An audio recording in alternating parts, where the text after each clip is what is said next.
If you're wanting to sound super authentic with your bebop jazz improvisations, then try and incorporate broken chords. A broken chord is simply a chord where you take the first note and put it up the octave. Here are some ways to practice broken chords over a major 2-5-1 in C major. Number 1, start on the 3rd. Number 2, start on the 9th.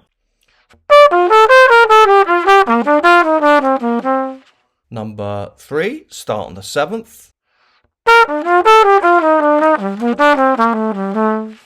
And number 4, start on the 5th.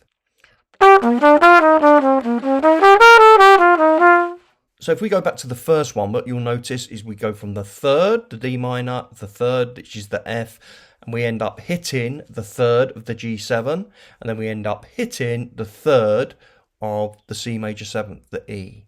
This is a very diatonic approach to practice broken chords, and of course you probably wouldn't use it like this, but it's just a great way to get the language into your ears and fingers.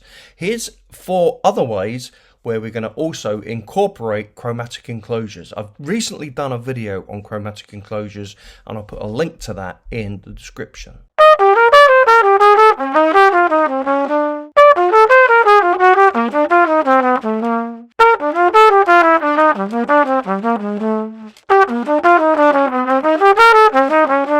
To my ears, that sounds a lot more like a jazz line and something really worth getting into our ears and fingers. And of course, you need to practice it in lots of different keys. So this PDF that I'm sharing and showing you comes in B flat, concert pitch, bass clef and E flat, is January's lesson for the Buy Me a Coffee jazz membership. And it's on the level 2. It also includes a jazz study I've created on all the things you are, trying to only use broken chords, but much more diatonic. Let's have a listen to the first 8 bars of that.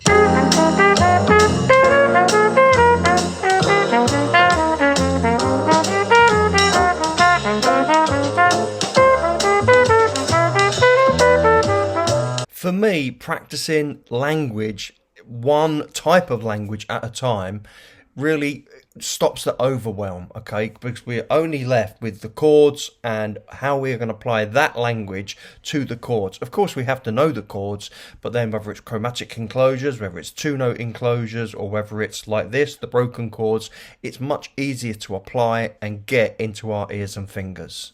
This is how I teach all of those language concepts. Once you're really familiar with one type of language, then you can start applying the new type of language and then meshing them together, and then learn another language element and start adding that.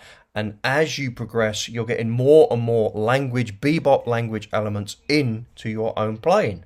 So to finish off this video, I'm just going to share with you the B flat version of All the Things You Are, which is level 1's bebop etude for this month, and it's on All the Things You Are, but using lots and lots of different language elements meshed together.